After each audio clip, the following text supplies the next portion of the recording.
इरफान ज़हीर साहब, पाकिस्तानी अगर टीम की बात करें उसमें कुछ चेंजेस आई हैं, क्या कहेंगे उन चेंजेस के बारे में? Are they pleasant changes? क्या हमारी उन चेंजेस से टीम को कोई फायदा होने वाला है? टीम की performance what do you think improve होने वाली है, या फिर चेंज ही ऐसा चेंज है जैसे सख्त सर्दी पड़ रही है? ठिठुरती सर्दी पड़ रही है, ऐसा ही है। देखें, ये इंटरिम चीफ सिलेक्शन कमेटी बनाई गई है जिसमें जो उनके हेड हैं वो शाहिद अफरीदी साहब हैं, अब्दुल रज़ाक हैं, हाँ जी, और कन्वीनियर जो है हारून रशीद साहब को बनवाया गया। उन्होंने मेनली 3 चेंजेस की। धानी को ऐड किया गया और मीर हमजा जो डोमेस्टिक में अच्छा परफॉर्म कर रहे थे उनको ऐड किया गया, और साजिद खान को ऐड किया गया। स्पिन डिपार्टमेंट को भी थोड़ा सा इम्प्रूव किया गया। तो उसमें हमने देखा कि एक चेंजेस तो हो चुकी है, मीर हमजा को टीम का पार्ट बना दिया गया। वो आज खेल रहे हैं प्लेइंग 11 में।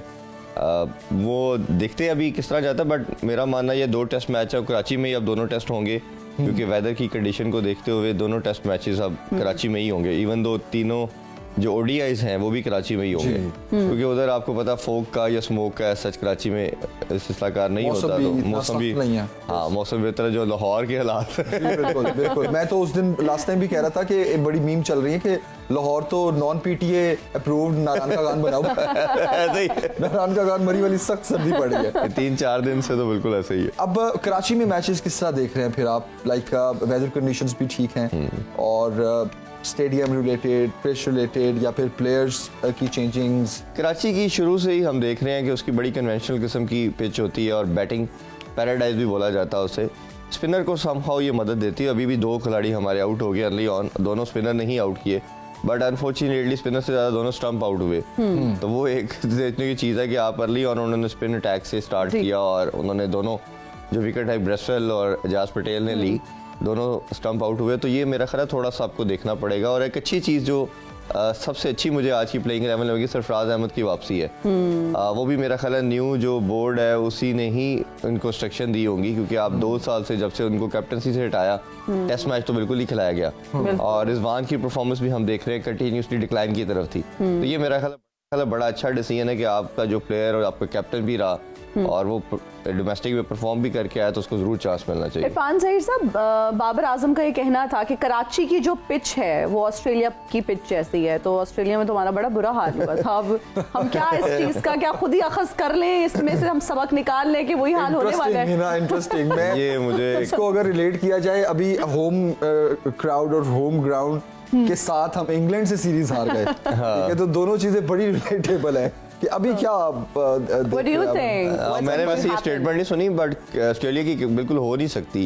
आई डोंट नो किस कॉन्टेक्स्ट में उन्होंने बात की है, क्योंकि ऑस्ट्रेलिया की कंडीशन, ऑस्ट्रेलिया की पिचेस इंटायरली डिफरेंट है। वो तो बहुत ज्यादा बाउंसी होती हैं, और कराची की जो पिच है उस पर तो आपकी घुटने से ऊपर बॉल नहीं आती। तो वो कैसे हो सकता है कि वो कराची से आप ऑस्ट्रेलिया की पिचेस को रिलेट करें? इवन दो एडलेड की जो पिच है वो सबसे बैटिंग पैराडाइज ऑस्ट्रेलियन सर्कमस्टांसेस में, उसकी भी हर बॉल आपके शोल्डर या चेस्ट हाइट पे आती है। तो वो मेरा ख्याल है उस लिहाज से तो नहीं, बट हमने काफी ज्यादा मैचेस, सबसे ज्यादा कराची में मैचेस जीते हुए हैं पाकिस्तानी टीम ने। बट अनफॉर्चुनेटली 2 मैच हारे, दोनों इंग्लैंड से हारे। तो न्यूजीलैंड का भी मोराल हाई है और टेस्ट चैंपियन भी हैं, वो टेस्ट चैंपियनशिप जीते हुए हैं, तो वो ऑब्वियसली बड़ी बैलेंस साइड है, बड़ी एक अच्छी प्रोफेशनल क्रिकेट खेलते हैं। बहुत मेहनत रिक्वायर्ड है। अगर आपने न्यूजीलैंड को भी डिफीट देनी है तो बहुत आउट ऑफ द वे जाके out of the box thinking भी कैप्टन की चाहिए, प्लेयर की भी परफॉर्मेंस ऐसी होनी चाहिए कि वो एक सर्टन, जिस तरह हम देखते थे कि थोड़ा बहुत 30, 40, 50, 60 की पार्टनरशिप लगाई फिर कोलैप्स हो गए। अगर उसी डगर पे आप खेले तो बहुत मुश्किल है आपका इनको डिफीट करना। तो इरफान साहब, आपको क्या लगता है कि अप्रोच क्या होनी चाहिए उनकी? हम इस पे बहुत बार बात ऑलरेडी अब तो ये लास्ट एक किस्म के ना झटके हैं इस टीम के और कुछ प्लेयर के और कैप्टनसी के भी। हाँ जी, जिस तरह हमने देखा चीफ सिलेक्टर को हटा दिया गया, कोचेस को हटा दिया गया। अभी कोचेस की ये भी न्यूज़ आ रही है कि जो कि बिल्कुल होना भी चाहिए, मिकी आर्थर को दोबारा बात की जा रही है। गैरी क्रिस्टन एक ऑप्शन है, उनको भी कंसिडर किया जा रहा है। तो ये उस लिहाज से ये है। और कैप्टन के लिए भी मेरा ख्याल है ये लास्ट सीरीज ही है। अगर कुछ ऐसा एक्स्ट्राऑर्डिनरी कर गए और तो फिर शायद थोड़ा सा रन मिल जाए, चांस बन जाए। अदरवाइज तो मेरा ख्याल है this would be last series of Babar Azam. और ये जो अभी तो टेस्ट मैच चल रहा है, 2 मैचेस हैं हमारे टेस्ट के, तो सेम टीम जा रही है वनडे में भी? नहीं, वो तो फिर अनाउंसमेंट करेंगे, वो भी करेंगे बाद में। शाहिद अफरीदी, जिस तरह आपने बताया कि इंटरिम अभी ये सेटअप बना है, तो चीफ सिलेक्टर उनको बनाया गया है, तो शाहिद अफरीदी ने कहा है कि हमने इनको समझाया है और काउंसलिंग भी हुई है, बात भी हुई है, तो वो खेलने के वाले से बताया गया होगा या किसी और हवाले से समझाया गया है। ये तो पता नहीं कौन सा समझाया उन्होंने। और ऑब्वियसली उन्होंने भी एक गेम प्लान तो बताया ही होगा, इतना तो एटलीस्ट बताया होगा कि जिस अप्रोच के साथ आप खेल रहे हैं हम आपको ज़्यादा लंबा टाइम हम आपको भी नहीं देख रहे, तो अगर आप कुछ एडिशनल चीज़ें कर सकते हैं, कुछ न्यू चीज़ें कर सकते हैं, अग्रेसिव अप्रोच की जो बात करते हैं हम, इंटेंट अपनी चेंज करें, ये अगर कर सकते हैं तो फिर आपके लिए चांस है।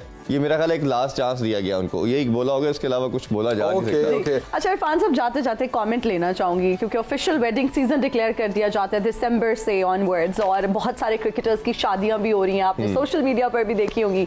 क्या कमेंट देना चाहेंगे, नए कपल को किस तरह से कॉन्ग्रेचुलेट करना चाहिए? खुशी हो रही है आपको शादियां देख के? हाँ बिल्कुल होना चाहिए। इंजरी थी तो मेरा ख्याल है उन्होंने कहा इंजरी के टाइम को यूटिलाइज किया जाए, और हारिस रऊफ की बिल्कुल सारे क्रिकेटर ने, लाहौर कलंदर ने खासतौर पे ऑन किया हारिस रऊफ को, और हमेशा वो अपने लाहौर कलंदर वाले अपने प्लेयर्स को लेते हैं। दूल्हा बन के आपको कैसे लगे वो? नहीं बहुत प्यारे लगे जी, बड़े अच्छे लगे। और वीडियो अभी तो वीडियो शूट बड़ा जबरदस्त किस्म का, और अभी 1-2 मंथ तक फेब में आप शैकी भी देखेंगे जो शायद अफरीदी साहब की बेटी के साथ उनकी शादी होने जा रही है, तो वो मेरा ख्याल है वो भी एक क्रिकेटर के लिहाज से। और लाइमलाइट में देखते हो आप तो सेलिब्रिटी से ज्यादा आप बड़े जो लोग अब जिनको फॉलो किया जाता है वो मोस्ट लाइकली क्रिकेटर्स ही होते हैं, yes. और क्रिकेटर्स का किसी भी तरह हेडलाइन के अंदर रहना तो बहुत जरूरी है। अब तो स्पोर्ट्समैन लाइक वो किसी भी खेल से उनका ताल्लुक हो या फिर स्पोर्ट्स तज्जियाकार, अब इनकी फैन फॉलोइंग वो बहुत बढ़ती जा रही है, क्योंकि फैन फॉलोइंग इधर तक ही रहती है। नहीं, क्योंकि स्पोर्ट्स तज्जियाकार जो है उनकी प्रेडिक्शन